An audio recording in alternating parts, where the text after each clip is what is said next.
Sensen Studio is one of the many independent Chinese studios that produce prehistoric models, which are unfortunately seldom offered in the West, at least not without costing an arm and a leg. You occasionally see the product offered online, for example with Lana Time Shop, and you might be curious what these are like.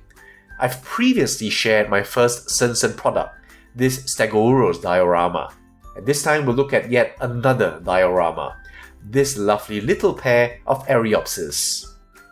Now, prehistory has had a long line of interesting evolutionary experiments, and I find that the pre- and the post-dinosaur eras tend to get short shrift. Post-dinosaurs were mainly talking about prehistoric mammals, which at least get some recognition. Pre-dinosaurs, however, is when most people draw a blank. There were, however, many groups before the dinosaurs, and one of these are the temnospondyls. Most people know from children's books that life started in the sea, with fish coming out of the water, evolving into amphibians, and then the reptiles and hence the dinosaurs. Eryops belong to a now extinct lineage of amphibians called the temnospondyls, and is one of the rare animals that do make it to children's books like this one. Sensen's offerings come in both painted and unpainted versions. Since I can't paint at all, I opted for the painted one. In fact, I've seen offerings of a brown version here. I'm not sure if this is an official paint scheme, but I much preferred the green, so that's what I ordered. Before that though, I have this unpainted version on loan, and I just wanted to show you how it looks like without the paint. There is something about very finely sculpted models that you can appreciate even unpainted. For example, that's why I didn't want to fully paint my David Krantz T-Rex here. And here we can see the Eryops. So just a quick once over, and you'll already see the fine detailing.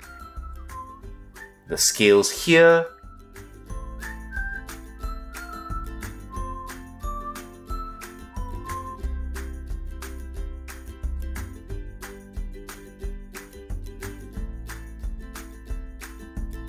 here,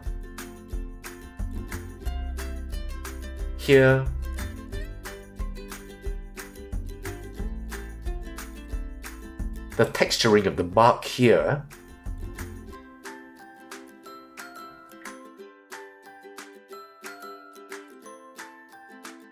and of course these very promising patches of vegetation.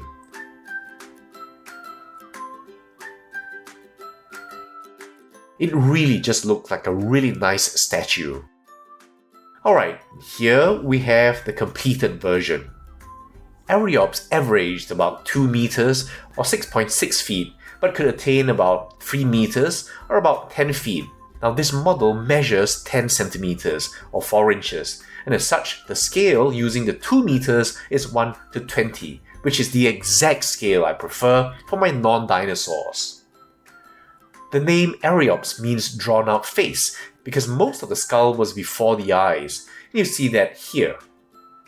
The only species is megacephalus, which means large head. As you can see in the relatively large head and the huge mouth.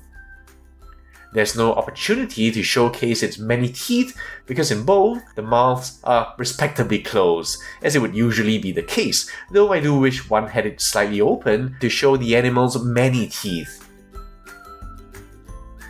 Eryops been proposed to employ inertial feeding, in which it would grab prey with its arms and then thrust the head forward, and so forcing the prey back into the mouth. And this is an eating method I've also seen employed by some humans.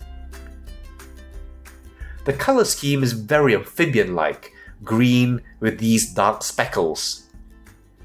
It's very vibrant, and you can see why, while the brown looks more realistic and camouflaged, I really prefer this because the color just pops, and I do like flashes of color sometimes. And because of the way these patterns are applied, almost stippled in at this small size, it looks pretty natural and avoids the magic marker appearance you sometimes see in models. The skin of Eryops is actually known, bearing some osteoderms that might have acted as armor. Now at this small scale, it's too small to see. I actually find amphibians quite creepy, so I'm glad for it, as I really don't want to have those excrescences that you see in toads, for example. Eryops is very well known, so the reconstruction would be pretty good. Here, for example, you see the broad and blunt head, which corresponds very well with the skull.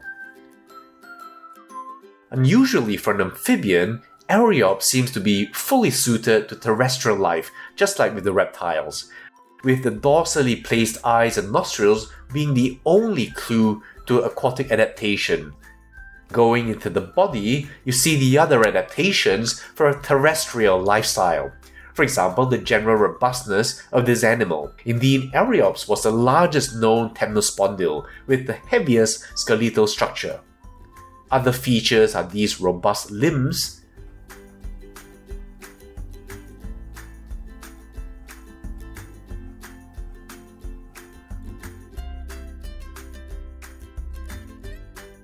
short trunk,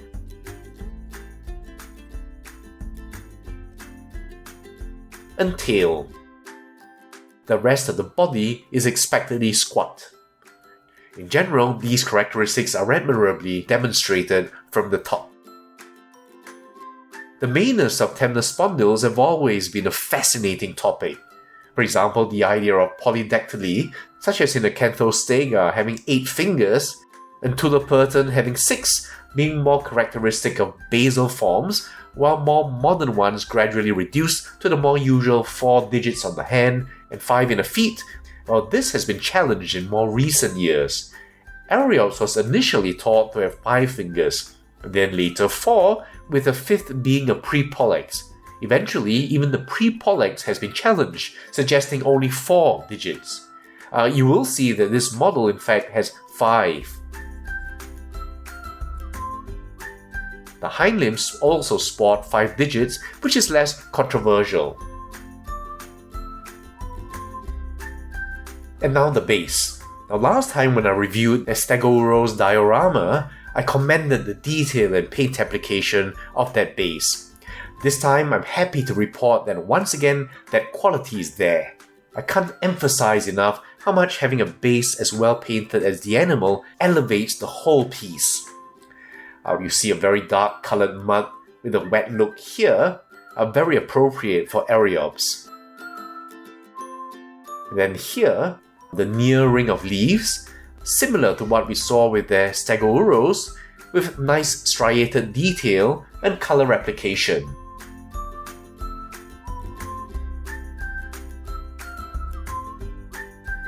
You see what look like scale lichen here,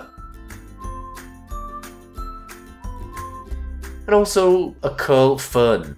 Now I know nothing about plants, so I'm sure some of you would appreciate the botany here even more. Looking here at the logs, first this perch here, just look at that texture.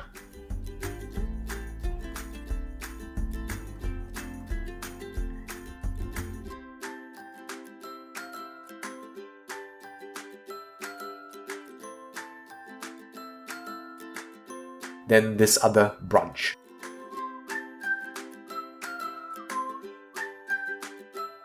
Again, Sensen really has created a kind of base that complements the main actors so well that the presentation of a diorama is in complete harmony of detail and paint application.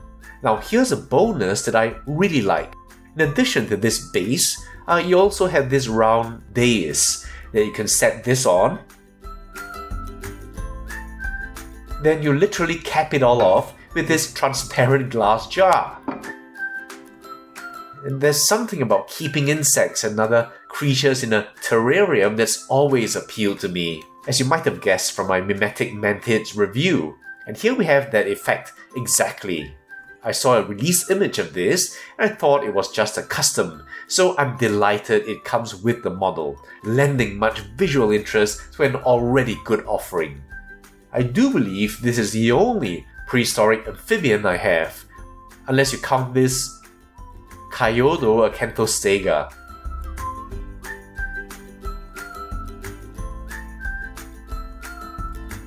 so I can't do any meaningful comparisons. And what I will show you is the painted and unpainted versions together, so you can once again appreciate how the before and after looks like.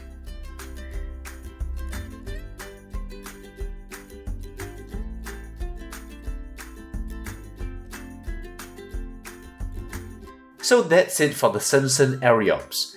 I tend to be more selective with my non-dinosaurs in terms of scale and quality because I want as much space as possible for my dinosaurs.